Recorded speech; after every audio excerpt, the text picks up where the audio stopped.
there was the serious chemical attack, and Which one? Syria, the chemical attack in Syria. Syria, yeah. Yeah, and then the America's President Trump, he sent like 59 missiles to Syria, Yeah. and for the event itself, and also in the event, the media has like posted some praise, compliment on Trump, saying that he's started to act less true president, and Yeah. so towards that, and also towards media's reported the attack, like what kind of images they show to the audience, and related to about like how media act in such kind of events. But,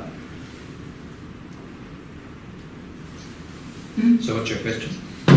So my first question is about, I saw a claim of Trump on the website that he said it is in this vital national security of the United States to prevent and deter the spread and use of deadly chemical weapons as the reason why he sent out like 59 missiles.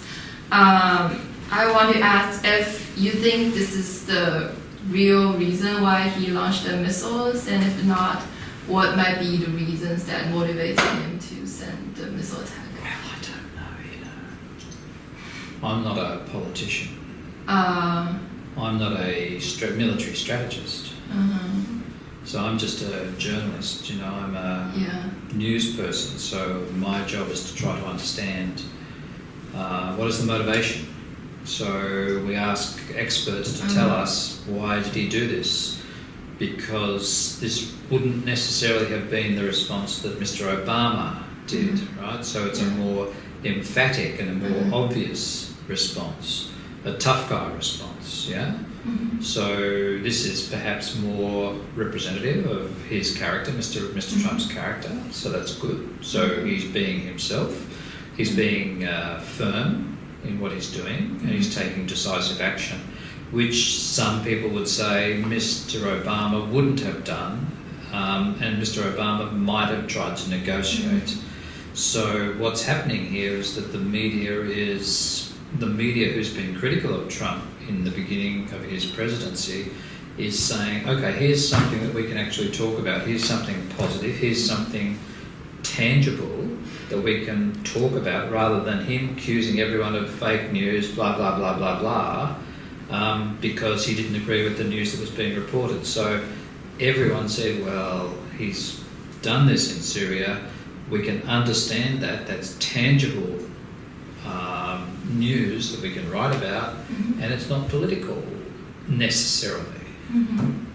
So I see the American mainstream media, they describe like Trump being himself as he started to being presidential. So I want to ask, like, what the presidency word means to American medias, or like they just, for example, they use like how President Obama did, or they like accumulate from the former presidents, or?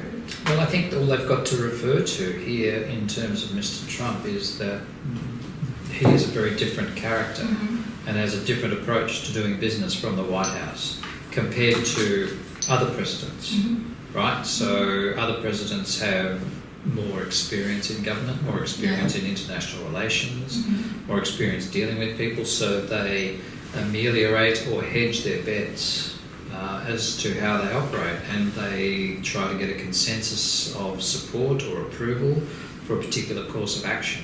And so Mr. Trump, not having all of those alliances, decides to do his own thing, and that's who he is. But we can't, it's really difficult to compare him to other political presidents, because he's not a political person, hasn't come up through the political ranks, and that's why the media is trying to get to understand him.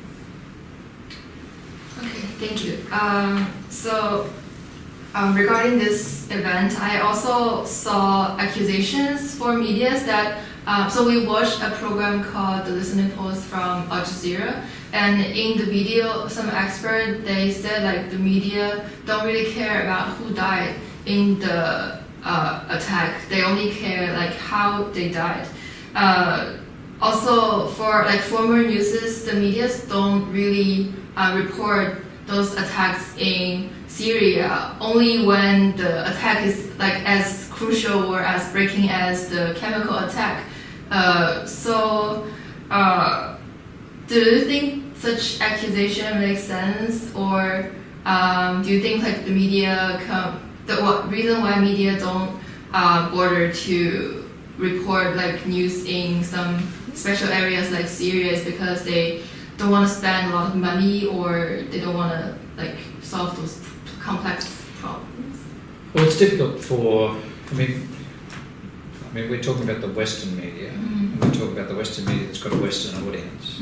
And so the Western media's got to go into the Middle East to cover the events, to cover what's happening there. They don't have as many infrastructure supports in places like Syria that they have in other parts of the world. So it's very difficult, pragmatically, for them to operate. And so they've got to try and get as much information as possible to give us a strong, a full coverage of the event.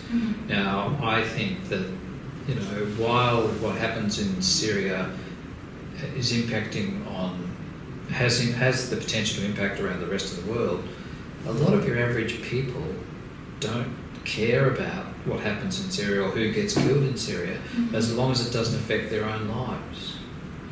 So the media tries to cover the story professionally, and then it says, well, okay, if it's just normal battle, every day at the battlefront, and some people die and some people don't die, that's not as much news as it is when a lot of people get killed. So that's when a lot of victims killed in a really different way becomes important, an important story. And then Donald Trump reacts, which makes it an even more important story. But then it all dies away, and then it becomes political discussions, which ordinary people think is boring. So it means like right now those medias usually think about what the audience like to read.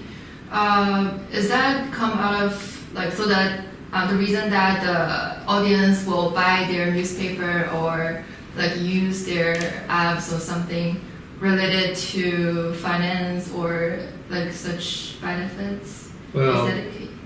Media is a business, and it's got to make money. Yeah. So it needs to get as big an audience as possible, so it can sell advertising.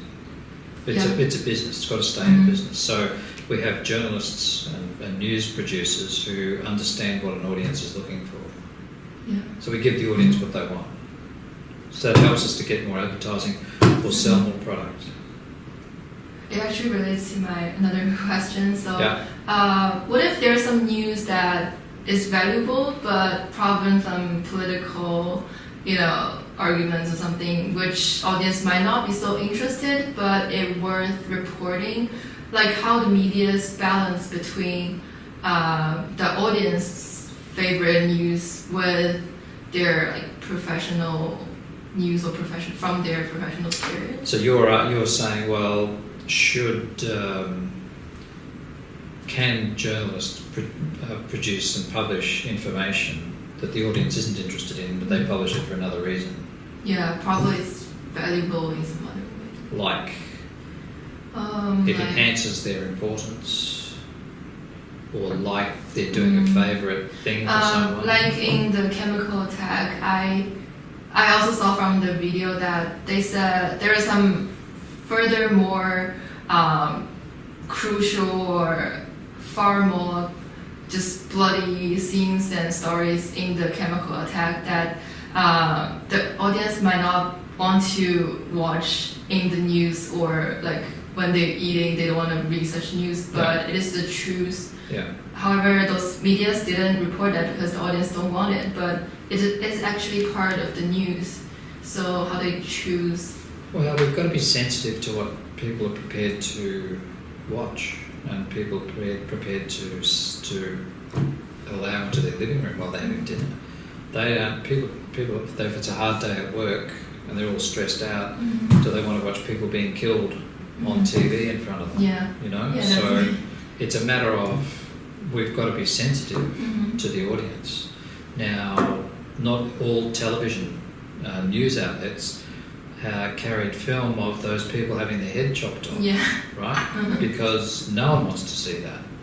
And really, news producers are concerned that if they were to publish that, you know, people wouldn't allow their news to be broadcast in their house ever again, you know, because it was too upsetting. Yeah. Or there was a religious problem with it, you know. So we've got to be sensitive to what people are prepared to accept. You know, it's like, you know, there are periods when of viewing time at night where adult programs are allowed to be screened. Now, that's after 8 o'clock or after 10 o'clock at night, you know, to protect young people from various things, violence, sex, you know, that sort of stuff. So we really need to be sensitive about our audience and understand what they're prepared to watch. Okay. So the media mostly targeting what the audience can take or what they want to read. Yeah, but they've still got to be able to tell the truth and get the drama of the truth across without upsetting people. That's not to say that we're avoiding the truth. It's the words that we choose to tell the story and the images that we choose to illustrate the story. So we've got to be able to be skillful enough to be sensitive about how we package the information. Thank you. And my last question. So I heard you are working at the Shanghai Daily. So I want to ask, what do you think is the difference between like Chinese media and American media when they deal with news happening in like some special area? For example, for American media, it's the Syrian news, or for Chinese news, what if there's something attack happening in Tibet? What is the difference of the different ways they deal with such kind of news? Well, if something happened in Tibet or Xinjiang, then the central government would say, we will send Xinhua to cover the story, and we don't need anyone else to cover the story because Xinhua will make sure that the coverage is what the government wants. But that doesn't happen in the West because everyone can send a reporter to cover a story. But here, China manages the news in a different way to what it's managed in other countries. So are there things that are not reported in China? Possibly. Yeah. Possibly. Are there things that are not reported in the West? Possibly, because, you know, companies or governments don't want them to be reported. So that's why we've got to rely on people like Edward Snowden and Julian Assange and those sorts of whistleblowers to actually try to get information from government that will, you know, allow people to understand more about the strength and power of technology. So generally, in China, like a country like China, the government have pushed a lot on what the media can report. They got a lot of control. They checked it, Okay. And they control content on social media as well. Like those social media accounts of like media companies. Have you got a social media account? Yeah. What is it? Like on Weibo. You're on Facebook? Yeah, I do. And you're on Weibo and Weixin? Yeah. So the government's monitoring those as well. Like they also monitor, because I saw there is the Facebook page of some Chinese media. They really posted the same thing on Facebook. As it. Okay. That's. Anything else? 5 of my question. No, not really. Does that help you? Yeah, it really helps. It gives me a lot of like different thoughts about media, because for me, I'm just a student. I'm like guessing or assuming what media does, because you are working at media industry. So you consume the media. Yeah. So you read your media through Weibo or Weixin. Or like Because this semester I've get access to many Western medias. I also like go to their websites, like New York Times or BBC and CNN. Like usually, I also like watch news on TV. TV is actually one of the main ways I watch news.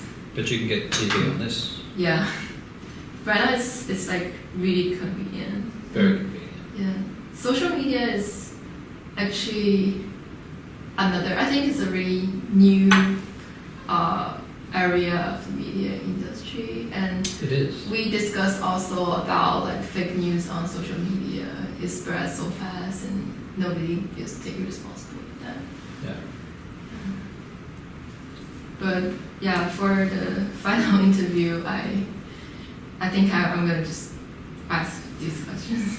Okay. I'm not gonna take more of your time. Okay, no problem. Thank you. Thank you. Thank you for Okay. letting me. You're welcome.